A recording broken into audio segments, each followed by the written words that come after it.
আজকে যে কথাটি আমি বলছি, সকালে আমরা শহীদ প্রেসিডেন্ট জিয়াউর রহমান ওনার মাজারে পুষ্প অর্পণ করেছি। সেখান থেকে আমরা এখানে এসেছি, সবাই একত্রিত হয়েছি।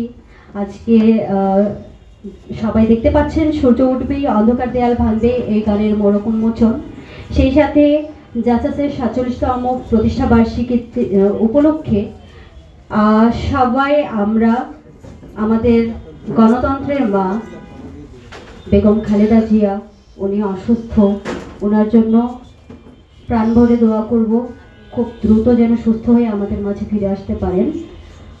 আর বড় ভাইরা ইতিপূর্বে অনেক কথা বলেছেন, যে ত্যাগীদের মূল্যায়ন দেওয়ার কথা বা আরও প্রাতিষ্ঠানিকভাবে পদের যে কথাগুলো বলেছেন। আমি বরাবর একটা কথাই বলি, যদিও আমি আপনাদের অনেক ছোট, আমার কাছে যেটা মনে হয়, দিনের শুরুতে একটা ভালো কাজ করেন, সেই কাজটা আপনাকে সারাদিন ভালোভাবে কাটিয়ে নিয়ে যাবে। আপনার কাজ যদি সঠিক হয়, আপনি যদি সঠিকভাবে সেই কাজটাকে প্রতিষ্ঠা করতে পারেন, তাহলে এর জন্য না পদের প্রয়োজন হয় না। এই কাজটাই আপনার পরিচয় সামনের দিকে এগিয়ে নিয়ে যাবে, আমি এটা মনে করি। কারণ হয়তোবা রাজপথে আমরা ছিলাম 2022 থেকে শুরু করে জুলাইয়ের আন্দোলন পর্যন্ত, ইভেন এখনো আমরা আছি, থাকবো। শুধু গানের মধ্য দিয়ে নয়, আমরা রাস্তায়ও ছিলাম, সবাই দেখেছেন।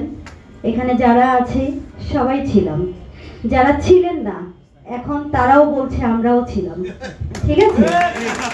তো যাই হোক, বলতেই পারে, কারণ সবাই কৃতিত্ব নেওয়ার জন্য অপেক্ষা করে, কিন্তু এই কৃতিত্বের পেছনে যে কতটা শ্রম দিতে হয়, কতটা কষ্ট করতে হয়, এটা তারা করে নাই। একটা বিপ্লব যখন সফলতা অর্জন করে, এর কৃতিত্ব সবাই নেই। আর যদি সেটা কোনো কারণে বিফল হয়, তার দায়ভার কিন্তু কেউ নেয় না, ঠিক আছে?